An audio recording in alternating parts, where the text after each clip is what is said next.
Moneybags over here. Bro, We're gonna call that. That's the title of the episode. Moneybags. Moneybags. Okay, are we recording? Of course we are.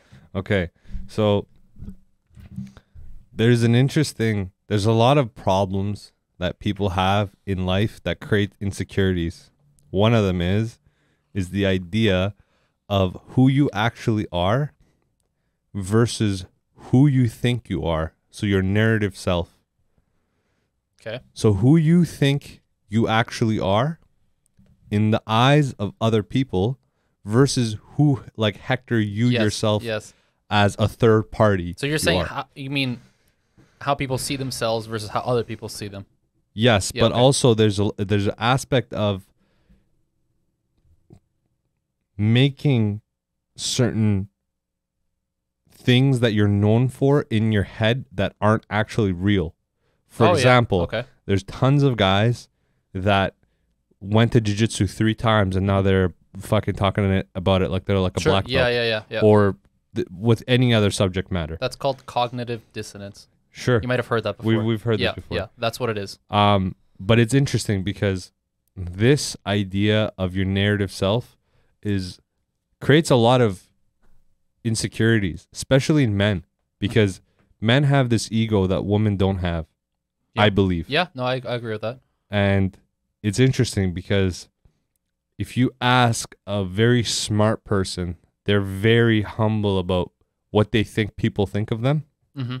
But if you ask somebody who's borderline retarded, they're gonna say something along the lines of, the man, I'm the shit, blah blah blah. Yeah. Now there is a kind of a black hole there, because when people make it like, multi-million-dollar, incomes, then even the smart ones have that idea of, I'm the best. Yeah, sure. Blah blah blah blah blah.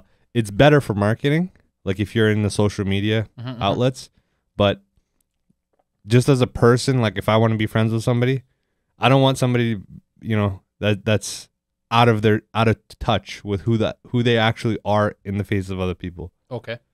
Have you come across something like this? Yeah, all the time. With people? All the time. And do you associate with them more or less when you see that they're not in line with who they think they are? Less, obviously. I mean, it's not.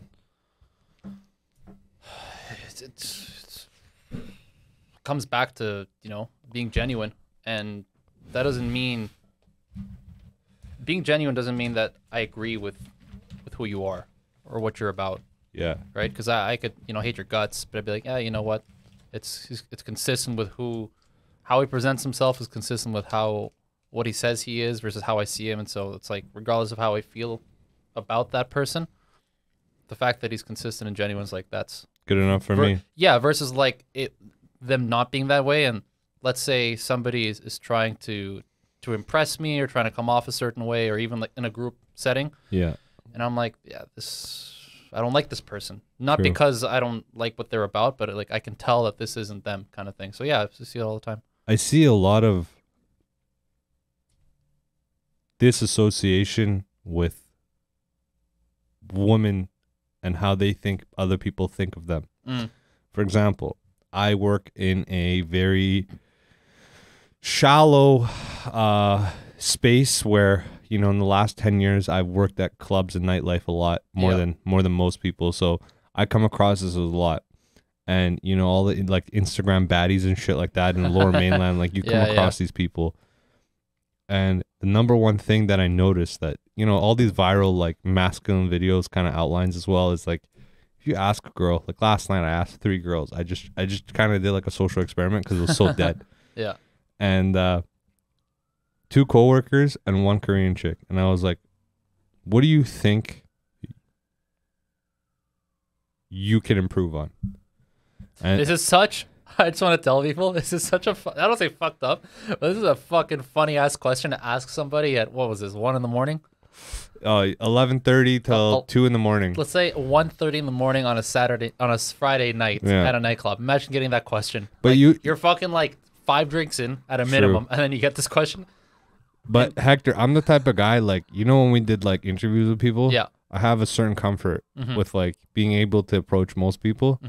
And that's why I can pull these questions out of my ass I don't in the mean morning. from you. No. What I mean is like, imagine I'm trying to just imagine random that person. receiving that Yeah, question. They're like, because some of these people you can imagine that probably wouldn't be able to give you a straight answer sober. You know what I mean? Like they Oh, these yeah, are they not got questions. nothing going. Exactly. Like Yeah. there's not much up. This all of a sudden they're like, wait, what the fuck? Yeah. That's hilarious. I like that. So the one that was baseline was the one that was an immigrant. More baseline at least. That, yep. And I can. I think see it's that. because we went into depth, and she said my dad used to shit on me. She's like, my dad used to just put me in a, like, literally put me in a verbal fucking chokehold and like tell me what I'm fucking up on, That's hilarious. and just directly de-insulate my fucking securities and just make me insecure about the smallest things that I wasn't even insecure about. He kept it real. Yeah, and I was like, man, you know what? If I have a daughter, which is kind of worst case scenario, Yeah, you gotta do the same. I got to do the same. Yeah, for sure. I got to do the same, because the same way we got to keep track of men, we got to keep track of women, man. Because if we get them to be out of their mind, like just super confident and shit, oh, love my body, love my shit, all that shit, like there's a threshold for that. Mm-hmm. Once you get past that, you're delusional. Yeah. And that will actually create havoc in the world, because you will think you're better than you are, and then you'll miss the chances of getting with men that actually appreciate you in the prime time of your life. Yeah. And then you're too old and you think you're too good at that point, because you have this dissociation for years, and you've never changed it. Mm-hmm. And then you get to like And 33. and it's never been addressed either. It's never been addressed, because the culture is the problem. The culture tells you that if you're fat, you're beautiful. If you're dumb, they don't understand you, blah, blah, blah. It's you against the world, all this shit. I think it started in the 90s, honestly. I believe it started in the 90s with the hip-hop movement, and it kind of went from there. That's an interesting take, because someone were to ask me, I would have said I started later. But why would you think that hip hop influenced that? Well, I think it was a lot of skill dissociates you from who you are, like as far as attraction, who you are. So there was a lot of like females coming up in the early 90s that weren't like, for example, model figures, let's say. Sure. Right? But because they were rich and because they had fame, they were able to kind of announce whatever the fuck they wanted to say without getting touched or without getting, checked. You think it was the 90s? I think it was the early 90s, and then it kind of went downhill from there, man. And I think we kind of stopped around the 2000s kind of, and then we started picking back up in like 07, 08 after the crisis. I think it really picked up after that. And it doesn't help. It doesn't help that you have fat dudes that are getting love, because women sit around and think, okay, because he's fat, then I can be fat, because he's a dude and he's fat and he's getting the hottest girls. But they don't understand that like he's the exception because he's famous. Like, for example, Fat Joe, Big Pun, Notorious, all these guys fat as fuck. They had mad girls around them. But that doesn't mean that every average girl around the neighborhood, because she's fat, she's going to get the same love as fucking Big Pun, Fat Joe, and Notorious B.I.G. Like, these guys are icons, bro. Like, Fat Joe can actually go down as one of the most like recognized faces for hip hop. Yeah. Think about how long this motherfucker's been around. He's had hits in the early 2000s. He's had hits in the early 90s, and he's had hits in the 2010s and 2020s. The reason that I say this is an interesting take is because the 90s were known as kind of the worst, not the worst or best, however you want to describe it, when it comes to, if you follow modeling at all, like the trends and stuff. 90s was almost peak of like the skinny age, where if you look at all the supermodels back then, this is like, you're talking about when not Brooke Shields, whatever the fuck, Mariah Crawford was like peak, and like all these women. I don't think her name was Mariah Crawford. I think you're fucking up the first name, but keep going. I'm off on the first name. Heidi Klum, Naomi Campbell. We get it. All these models. Yeah, no, I mean, these are like the original supermodels. The OGs. Because before that, you were just, nobody really knew your name. Like nobody knew. If you modeled, you modeled. That's just fine. the head. But you weren't recognized worldwide. And now, And then the 90s came, 80s, 90s, and then these girls were the peak. But the thing is, the body image back then was that skinny is in, thin is in. So it's interesting that you would say that because the 90s are kind of known as that time where. Now this is my pushback against what you're saying right now. Okay, my pushback is. I just think it started later. That's all I'm saying. I'm not saying you're wrong, man. I'm saying that 100%. That was the peak for the models. But where the pushback comes in for the opposite side of that coin is because that was the peak, you're going to get the opposite side going strong. You have years and years and years of the general public seeing models get skinnier and skinnier and skinnier and have unobtainable bodies that people can't have. Yeah.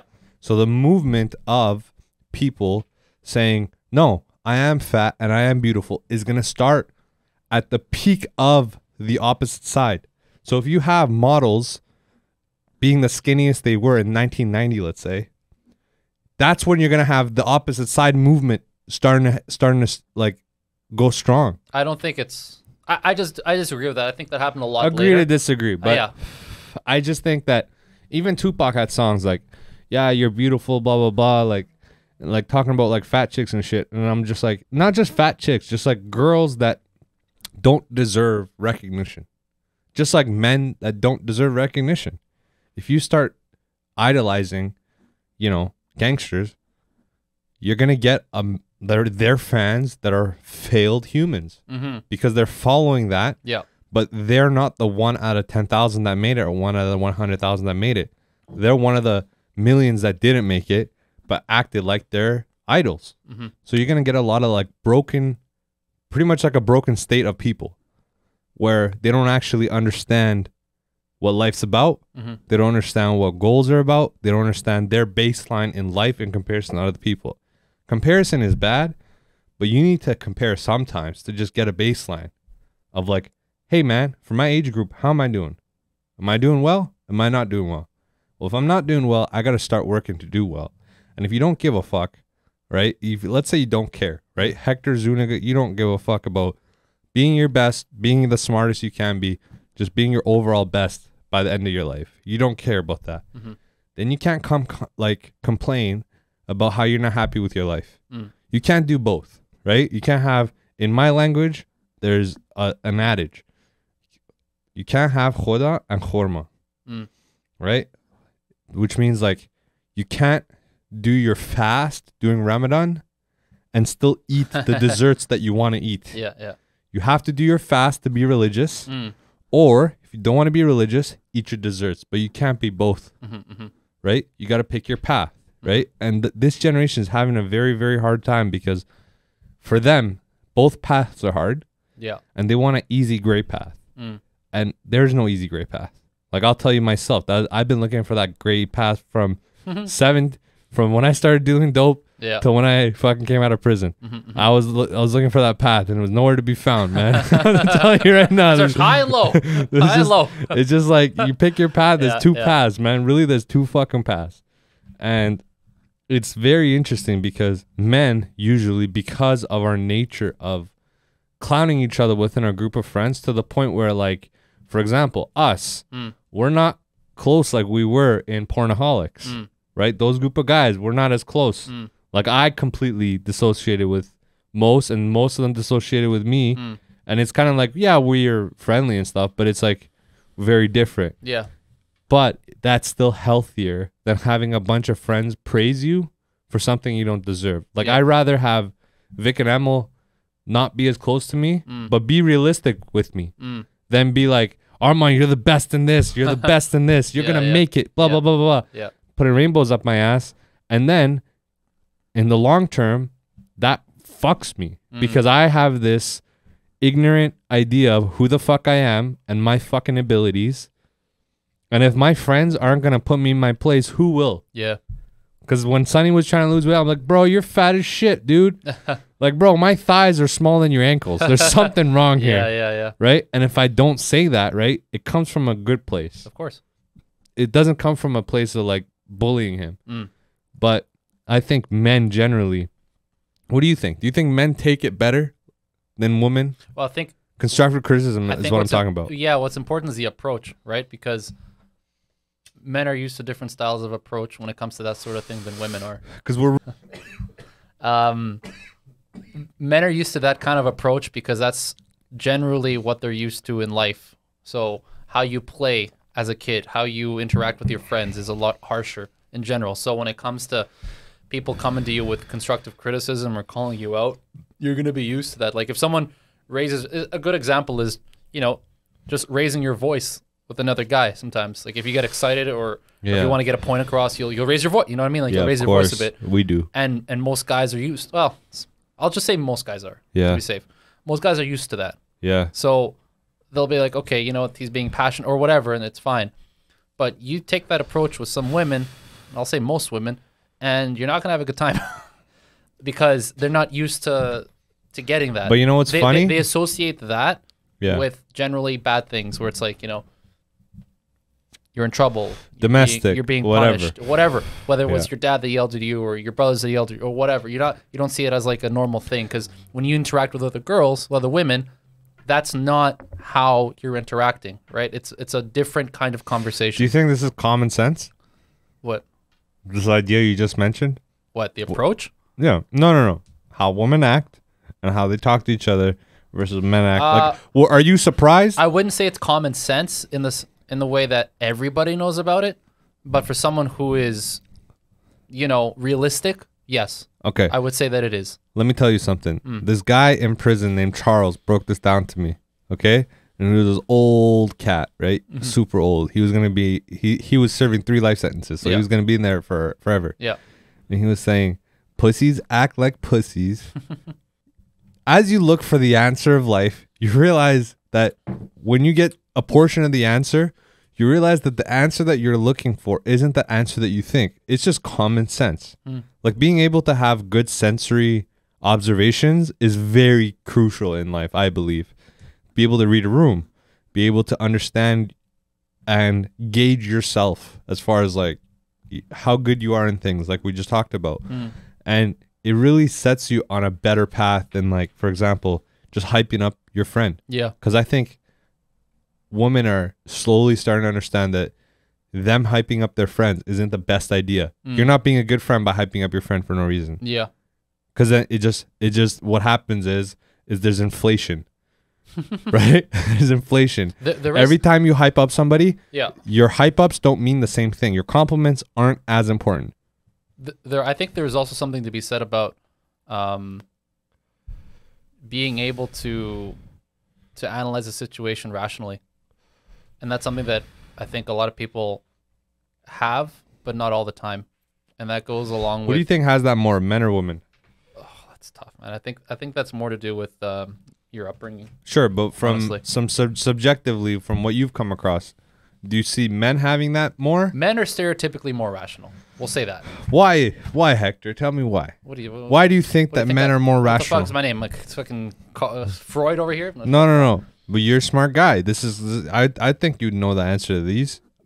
Maybe. I know my interpretations to this. Sure. But Give me your this interpretation. may Well, not- that can't be wrong. May or may not. That's just, That can't be wrong. It's completely- your interpretation. Yeah, sure, but it's completely subjective, right? That's So- what we're here for. So A research paper subjective. Shut the fuck up. What's the research paper should have some fucking should be evidence based, but anyways. What's the question? Why is that the thing? Why are men stereotypically known as more rational? Yep. I think a safe answer to that is, in a very basic sense, when you go back to basic human function, men have always or have usually been looked to be seen as problem solvers. Whether or not they're the best or not doesn't actually matter. Yeah. But they've always been looked to be problem solvers, whether it's in a conflict, whether it's in a period of growth, whether it's whatever it might be. Do you think this ties in with their hormones? No. Not No, at all? No, not at all. I think a lot of it to do is like physical strength is huge for sure. So if you think about it, if you break it down to like earlier human times, when you had a group of people, let's call it like 20, 50 person tribe or something, right? Yeah. The person who's going to be listened to the most is either going to be the strongest or the loudest, or both. right? That's typically how it goes when you're not. If it's not a communal situation where everyone's like thinking like, all right, let's everyone like have your voices up, it ends up being the strongest or the loudest. And so that generally, especially earlier on, tended to be a man. And he usually was the strongest man because it's like if the other guys disagreed against that guy, well, now we're going to fight. And then whoever wins is now the strongest voice. Yeah. So a woman is going to be hard pressed to get into that situation because what? If she fights, well, what's going to happen? Well, no, you're going to get your shit kicked in. So that's not happening. So the only situation in the early times where women would be listened to in that way is like if everyone's like, all right, let's hear everyone's ideas and blah, blah. And then all of a sudden, because there have been over time, there have been women rulers, but those are specific situations. It doesn't just happen, right? And so I think that's partially why, like if you break it down that way, it's because like coming back to that, men have generally been seen as the problem solvers for better or for worse. Yeah. And I think that kind of carries to today, which is why people stereotypically, right? Like if you go to a family that's like your classical family, right? Mom, dad, couple kids. Yeah. If you're having and think about when you were a kid, when you were a real not like an actual kid, like let's say from 5 to 10 max. If something happened at school and you were feeling really scared and you didn't know what to do, who would you go and ask? Typically, that's going to be the dad. You're going to go to your mom for emotional support because, you're crying, whatever. But if you want to solve a problem, you're going to go to dad. Normal kids, yes. Yeah, that's what I'm saying. In like your normal traditional, setting. Like traditional everything's, setting. Exactly. Absolutely. There's no abuse one way or another. Everyone's like fine, whatever. That's what you're gonna lean towards that. Yeah. And that's not to say your mom doesn't have good advice, because your mom probably does have good advice. Yeah. But when you're a kid, you're not thinking that rational yet, because your brain isn't developed that far. So you're going off of like when you were a baby, when you were crying and shit, you wanted your mom's tit. You know what I mean? Like you want the comfort. You want food. Pause, yo. No, for real. You want food. Yo, pause. Because you're hungry, or you want love. So when you're a kid, like you can't vocalize anything. So you're crying. It's like, all right, feed him or love him. Yeah. That's basically it. It's not, you know what I mean? Like, yeah. And so then when it comes to that, those are generally going to come from the mom. That's the nurture side. Yeah. And then later on, when the kid starts developing more, well, then yes, it's going to start asking questions, talking, and then it's going to find out that dad feels secure, right? Like if something happens, like, oh my God, dad, I'm so scared. Mom's going to be like, go to dad. Dad will take care of it. And so I think part of that is why people will carry that through to them later on in life. When they start dating, they're going to start seeing, and because this goes with girls with and without daddy issues. Yeah. Right? Girls, the girls with daddy issues are even worse. Yeah. Because then they're going to look to men in their dating life to give them what they never had out of their dads. Yeah. Security. Same comfort, with men with mother issues. Exactly. 100%. Problem solving. Whatever things that you never got out of your dad, you're going to always look to get that in a guy. Yeah. In a guy that you're dating. Yeah. For sure. But if you did have that, if you had a healthy relationship with your father, if you're a woman, then you understand what a good man is. Exactly. And you start looking for that in a man. So, it goes both ways. But generally, what your vision of a good or a bad man is, it's from your dad. Comes from your dad, and it carries forward. And vice versa. Exactly. So I think that's generally why. When people start becoming a bit more introspective about this sort of thing, then they'll be like, oh, you know what?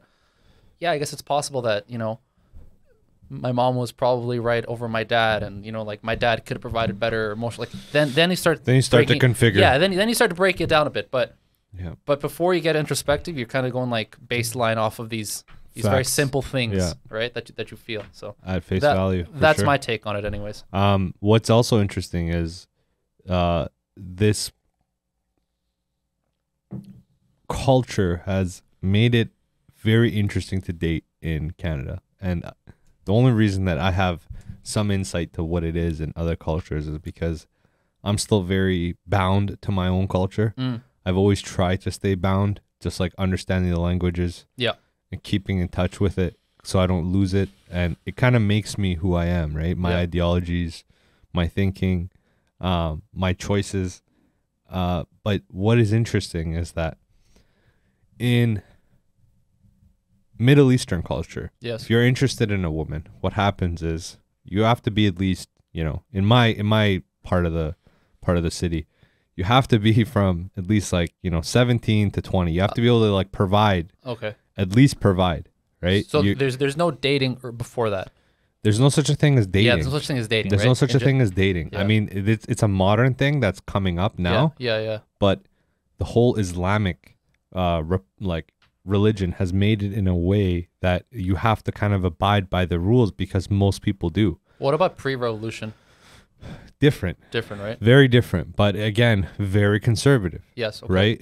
It wasn't like, cocaine in Vegas. No, yeah, no, of course, but of course. it was like there was party, there was alcohol, Sure, there's smoking, there's sex, there's all sorts of stuff, right? But again, the culture of Middle Easterns are fairly the same as cultures of most Asian countries, fairly reserved, Yeah. right? Versus the West, it's not the same. Like you're not gonna, even today, it's very far and few between where you find people on like OnlyFans.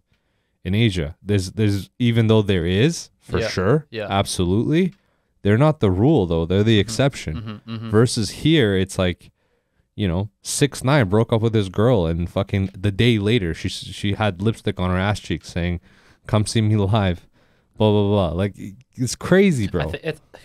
It's crazy. I think we've had a serious problem where, I know I'm gonna catch so much hate for this, but I really don't care. We've had a serious problem where we're starting to normalize sex workers out in the open like this, where it's like, girl is still 18. Brain's not fully developed yet. Some say their brain is like, if you take that route, your brain's never developed. Well, no, forgetting. Same with men that take drug dealing. Your brain's never developed. Forgetting that aspect of it, of just the fact of going into that decision of whether or not you're going to do this, your brain has not developed, right? Like you're not. Absolutely not. And we're now normalizing this idea that, yeah, it's okay for you to like literally sell anything about you. Yeah. Sexual acts, paraphernalia, like sending used whatever. Yeah. People, and part of the normalization process of this is that because in America money is king because it's a capitalistic environment. It is here too in Western culture, right? Yeah. Because it pays so well. Yeah. We're saying that it's fine. And I think we're gonna run into a situation. I don't know how long it's gonna take. It might be a few years, might be longer than that. But we're gonna look back on this and be like, maybe we went too far with this one. Yeah. So over there, if you're interested in a girl, right, you go talk to the dad, and dad he's in charge of vetting you to see if you're right for his daughter. Mm-hmm. You guys meet as a family group, and eventually you guys meet just you and her, right? Yeah. But let's say, for example, after these meetings, she goes to her dad and says, "Dad, he's not the one. He's not the one, but he's not just a good man. He's a bad man." Oh, okay. Right? Okay. Let's say, because most girls, let's be honest, even if they're whores, they just want a guy who's nice to them. Yes. Okay. Right? And treats them well. This is like basic. Yeah. Right? Yeah. If you treat me well, you're gonna treat the kids well, or that's the Yeah. that's the biology behind it. But basically, what happens is because that they've only been seeing each other, the sacred portion of the girl and what she has to offer is still there. Like, it's not taken away, right? Which is her virginity, right? Now, are these my ideologies? Not really, but am I close to that in comparison to this culture? Yeah. I believe that even if, let's say, virginity is not the ultimate goal to get from the opposite sex, woman. Yeah. Okay. The idea that she can fall in love with 10 guys and not have baggage is insane. If you're thinking about investing into that stock, you wouldn't. That's a terrible. If you had a stock that dipped 100%, Very strange analogy. 10 here. times. I don't agree with this one. Hold on. I'm not following you down this analogy. Hold on. Hector, imagine Bitcoin went from 80,000 to zero, to 1 penny. You're not getting okay. This one with me, man. 10 times. I'm not going in this one with you. No. Let's just do it like this. Because I don't agree with the analogy. I can't, okay, man. okay. I'm sorry. Fine. Let's do it like this, okay?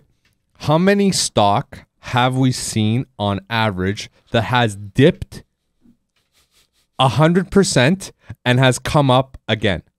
Let's just ask that question, because that's not a polarizing question at all. That's just saying how many stock. You can make your point without making a stock analogy. Sure, but what I'm saying is no stock has dipped to 100% below what it was and then came back up again. Actually, that's wrong because a lot of them have, but all right. Tell me one. Basically, all of the stocks that crashed during 2008. No, but they didn't dip to zero. Yeah, some of them dipped to like pennies almost. Some. Yeah, like the financial, like the ones. But what are those worth now? Like way more than they ever were. Okay. Yeah. But they still have baggage. And by baggage would be what this means is they are not where they could be. No one can say that. Oh, no. But you can. No one can. If there is no dip, then that you're always rising. No one can say or that. You're stable. Right? You're either stable, you're either the same. You can't do that in stocks, though. That's the problem, right? You can't say, like, oh, it would have been higher, could have, should have, would have. You can't do any of that in stocks because that's like saying that you can time travel and you know what's going to happen if you change certain events. And all. You can't do that, right? So but it's a fair presumption. For you, it might be, yeah, right? But it's like, we're here. My ideas are... I understand what you're trying to say. The analogy destroyed it, but what I'm saying that's is what I'm saying. Should not have gone that path. No, it makes sense to me, but it might not make sense... It makes sense figuratively. It doesn't make sense. I know what you're trying to actually say. And honestly, you shouldn't have even used the analogy. You should have just said what you're trying to say. So the girl's always going to have some baggage. Now, for me, I believe I've met girls that didn't have baggage, that had 3 to 5 body count. Sure. Right? But I've never met girls that had like 25 body count, 30 body count, like local whore, right? Took away a basketball team, right, in the finals, and she's healthy minded. You just don't see that. Whereas in men, you do. Now there is a portion of men where when you do that kind of lifestyle, it's hard to backtrack into a regular life because you're used to these habits of like cheating on women. Like that doesn't bother you, shit like that. I think what you're saying actually gives just kind of gave me not like a light bulb moment, but just clicked something in my head. This idea that people can have, multiple sexual partners to a high degree, like you've just mentioned. Yeah. And then there's people that happen, whether it's been 1, 2, 3, whatever your threshold for low is. Yeah. I don't fully agree with the idea that when people are like, oh, she's for the streets or, blah, blah, or they throw this language out that basically devalues the woman as a human in the sense of like, oh, you've had this many sexual partners where you're not like, you're trash or whatever. They start really trashing on this person. I don't agree with that, but... Why did they trash us when we're broke? Hold on. Well, so first of all, that's a totally different conversation, but all right. Let me finish this first. I'm going to lose the train of thought. I don't think it's realistic either for people, man or woman, to go down this path because it's like what's the thing? Humer? What the fuck? Ham khorma. There we go. We're gonna take a sound clip of that. Yeah. And we're gonna gonna replay that. I don't think it's realistic for people to start going down that path of multiple sexual partners, and for whatever reason, right? Whether you've had multiple sexual partners. Whether they've had, first of all, pause, man. My body count's like in the single digits. Still. Yeah. No, I'm saying, but still. What do you mean? You've had multiple.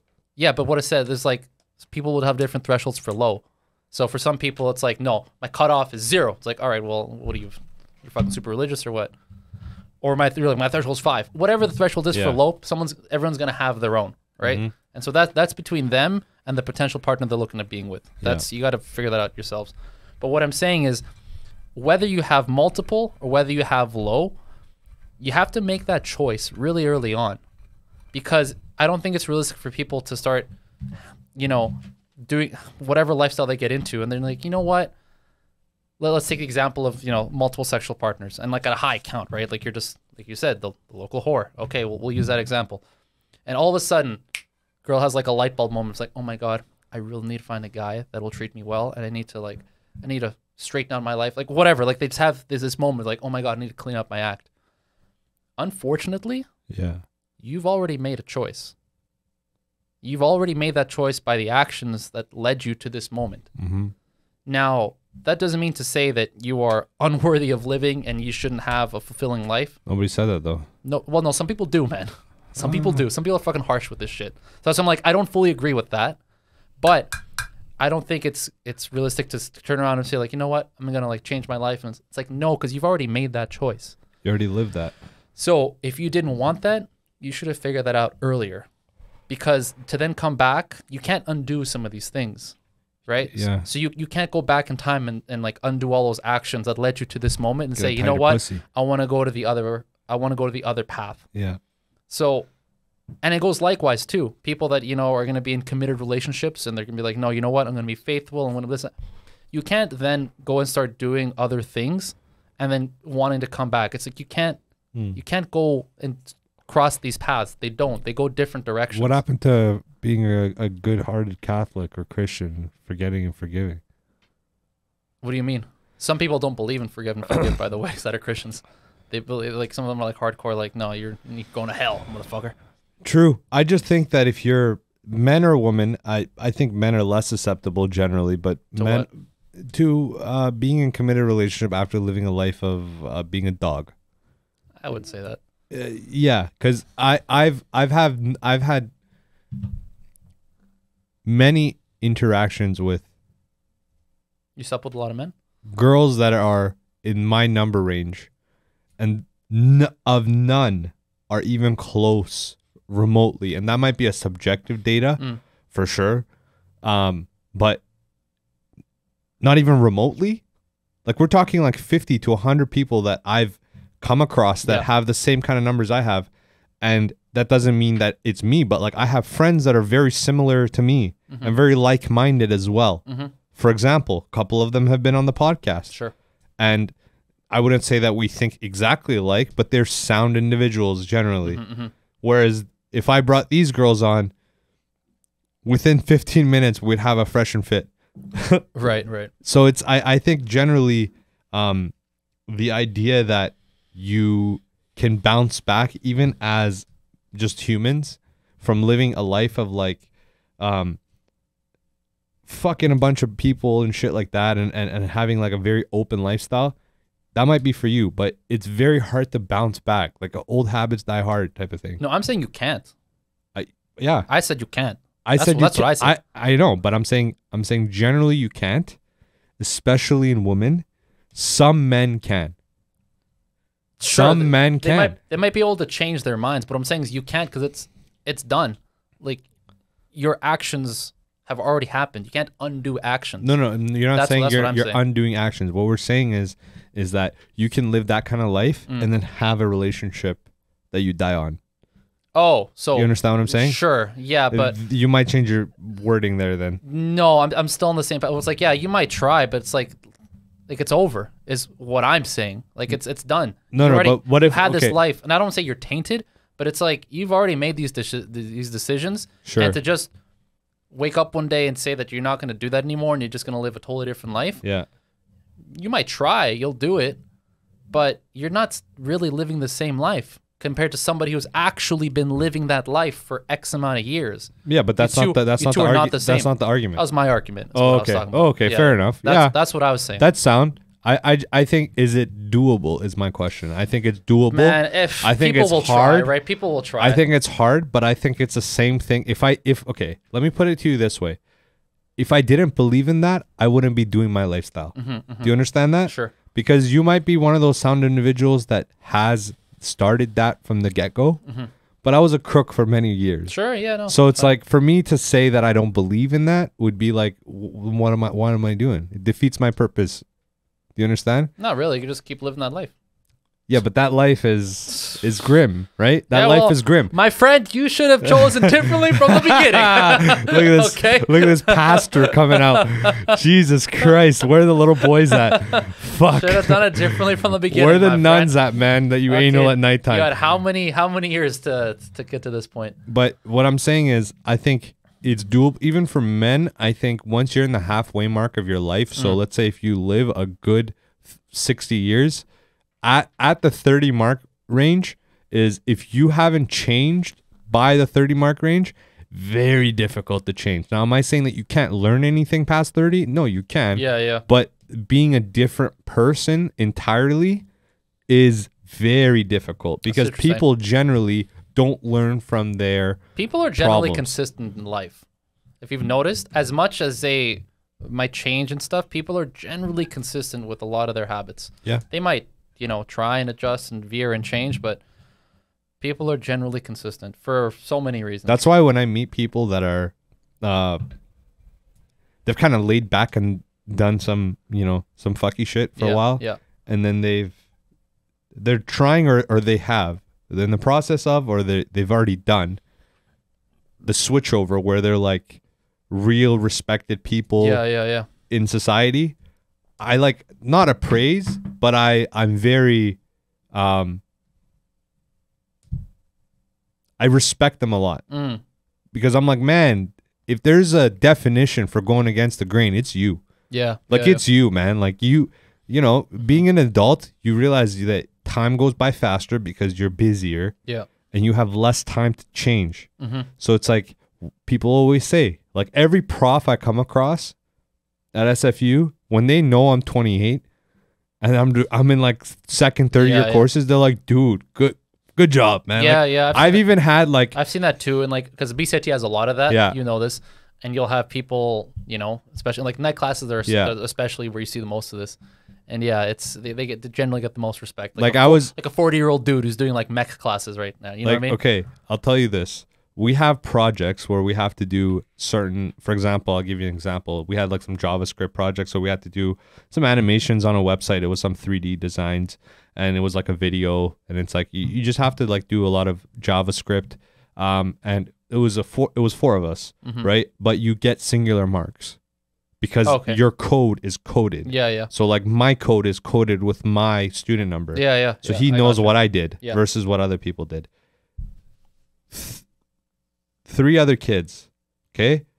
Relatively to how much work I did, I got way better marks than them because he was so much more lenient. Just based on the fact that yeah. I'm older, I have less time, so, good job, Yeah. right? And good job for you for sticking that landing there. Oh, buddy. That was close. Oh, buddy, I was like That falling was back into close. space. Let's go with your topic. Twitter. Oh, buddy. Oh, buddy. Beautiful. Oh, buddy. I'm into it. You're into it? I'm into it. I got a lot to say. Before we get into that, I just want to say, hope you're proud of me. I had an edible last night. Oh, yeah? Fucked my shit up. Why did you have this edible? It was one of the ones you gave me, and it's been sitting for a while, and just timing worked out where I didn't have to get up super early, and I could just do it, Yeah. and so I just did it. Who did you do it with? What time is it right now? Right now, it's right down 6:15. All right, we got to dip a Rui in 15. No, I know. Yeah, I got you. But anyways, hope you're proud of me. Yeah, I am, Thank you. for sure. Did you do it by yourself? Oh yeah, Yeah. Yeah. So next week, along with that topic, we're going to do DMT. Are you in or no? I'm not doing DMT. Okay. Fuck all that. I'll watch you guys do it, Well, no shit. but I am not doing that. That's what sheep do, bro. They watch as the lions take action. Sheep are the ones that do, motherfucker, without thinking. So What do you mean? One could argue that you're the sheep. Then what are you doing? Then who are you? You're the lion? I'm the hunter. Yeah, you're just watching. I'm just watching. You fucking pervert. Just watching from Yeah, afar. I'm like beating off in the background. Like the guy from Subway. Like, Jesus Christ, bro. Get it Anyways, together. Twitter. That's the Let's worst. back on topic. That's here. worse Just than sheep, As bro. you said, we got to get a cool 15 in here. All right. Um, Twitter's been the big news in in the news, Hold on. Are you buying Twitter stock right now? dude. Okay, I don't know if you know this, but you can't buy Twitter stock anymore. It's a privately held company, right? Oh yeah. So I don't know if you knew that. I didn't know that. I thought motherfuckers were just because I never buy into social media ever. There are some interesting things that happen. How this takeover for the people that are listening. If you don't know, if you've been living under a rock for the last 2 weeks, Elon Musk now owns Twitter by himself. Before, it was a publicly held company. You could own some stock. In that sense, it was shared. Elon took it, made it private, bought it, so it's his. Now, there are a few interesting things that went into this when it happened. He initially tried to get into it back in April, and he did it in a way where he was like half in, half out.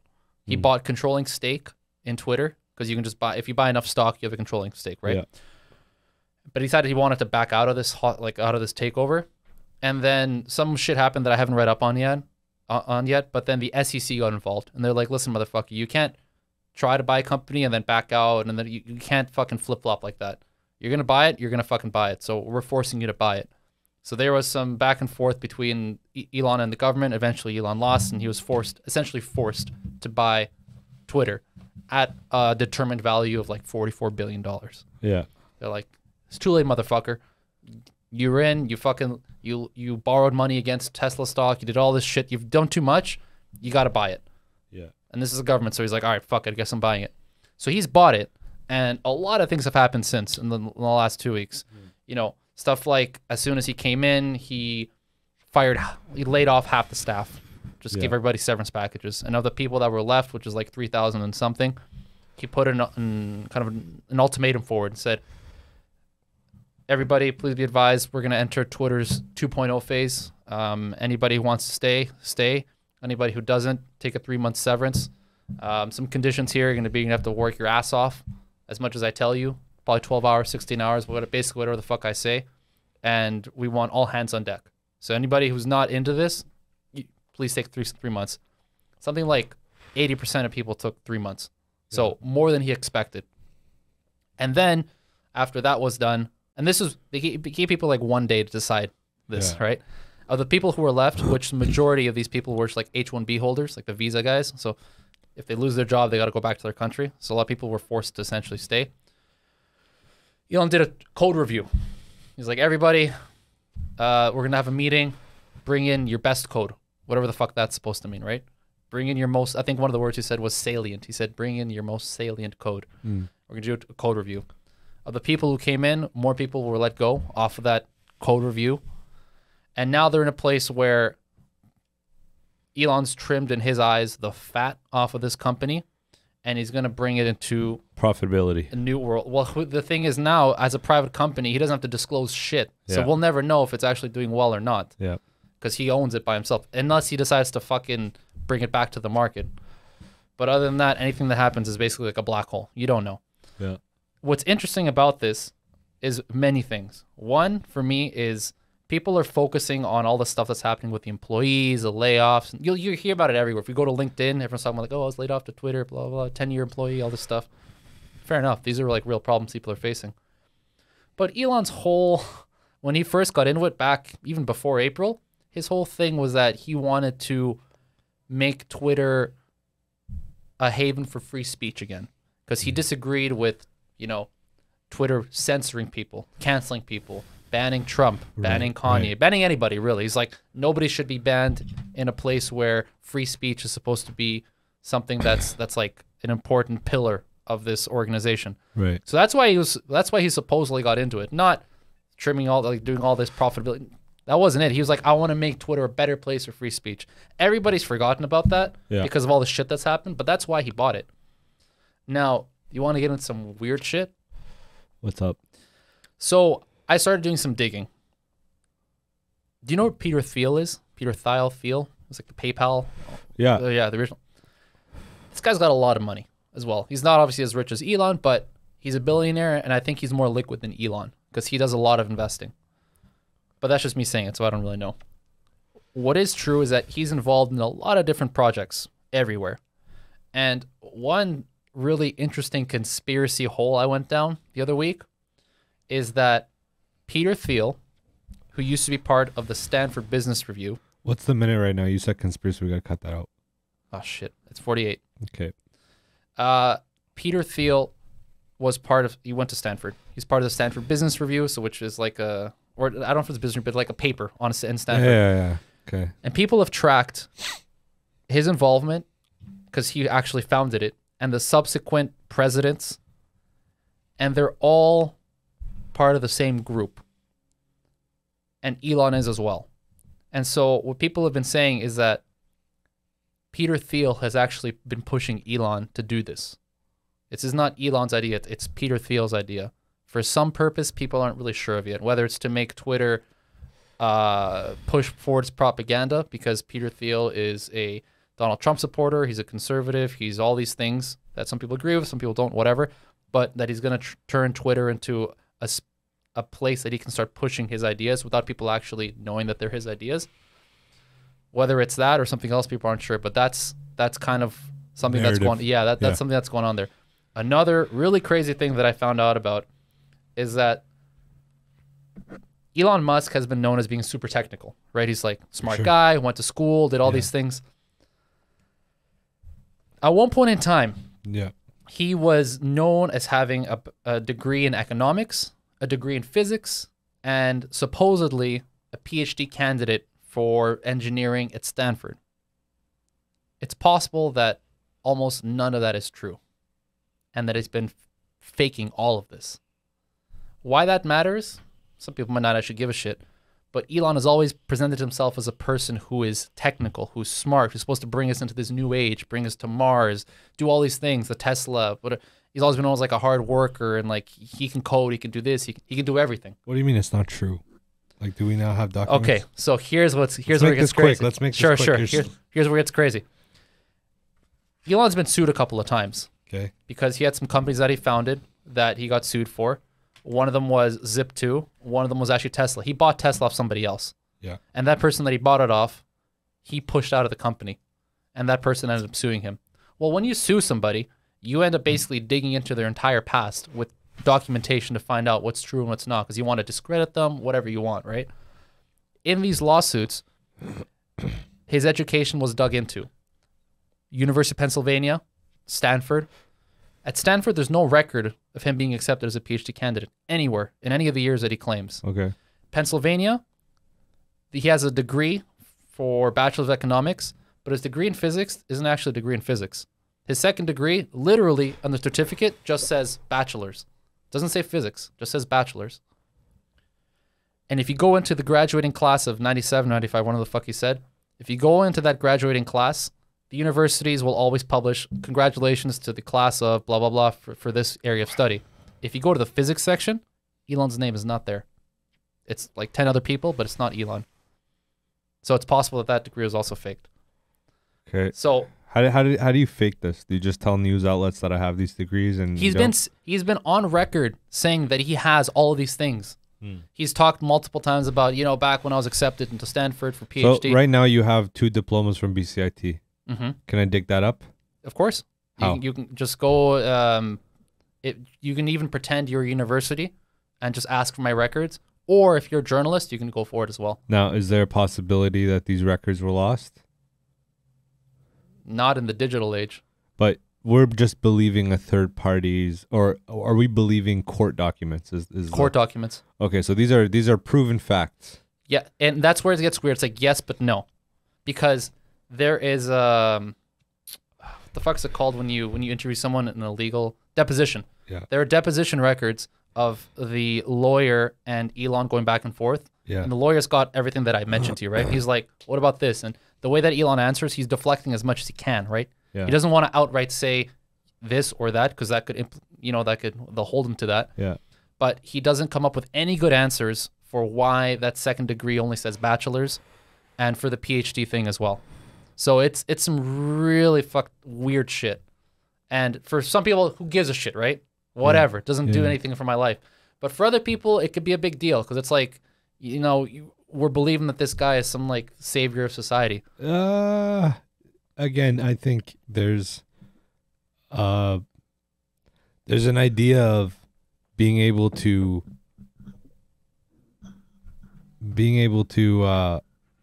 change your understanding of the world or understanding of systems based on going to school, and there's an idea of you can be self-taught. Yep. If this man is self-taught, whatever. If he's a puppet being controlled by a puppet master, whatever. All you can do is this. This is interesting for sure. Mm-hmm. But does it take away from his so what called, I guess, value what he puts into companies, or so what it seems he does? That'll be up to debate, right? That would be up to debate. But yeah, that'll be up for debate. I think it doesn't, because I'll take this aspect of if a face can make a company valuable, he could be controlled by an entity or many entities or a person or whatever, but the actual skill is done by him. He can drop the ball. right? And yes, he's dropped the ball a couple times, but who hasn't? You know what I'm saying? His accomplishments are his accomplishments. Like if I told you how to run Tesla today, are you going to know how to run Tesla? You have to fake it pretty well. Like, you know what I mean? That in itself is a very big skill, man. Like, let's say this guy's full of shit. Well, that's the weird thing, right? Is that this kind of thing, your credibility being hit for something that should have been so basic and so early on, will start to create doubt for people for your later supposed accomplishments. Because then people are like, oh, did he really run Tesla like you say he did? Yeah. Did he really run SpaceX like he did? How involved was he really? Yeah. Those questions will come up naturally for I don't people. think he was involved, though. I think most people didn't know this. Well, that's not what he says and projects, right? So his thing... So he's just like one of these rappers that talks shit and doesn't actually... Could be. So he's no different than a politician, a rapper, a celebrity. And that's the thing. He was Neil deGrasse Tyson. He was not... No, Neil deGrasse Tyson's legit a physicist. He's You know what I mean? He's an entertainer, though. No, but he's public facing. Right, like that's his whole thing. He's trying to bring science to like the public forum versus like the guys who actually have to spend 80 hours a week in a lab. They can't go and try and explain their shit because they're busy doing it. Right, but you always need a guy to be able to explain that kind of stuff. So, but generally, what I'm saying is, public figures aren't the smartest or the brightest. They're the public figures. That's their job is to run the fucking logo, bro. You're the face of the logo. Yeah, but depends. He could be like, you have to like be consistent with what you put out, right? So you should. Perfect world, yes, but you can't deny the success of the companies. You can't deny. Like for example, I'll give you an example, and I'll end my notion on this on this example.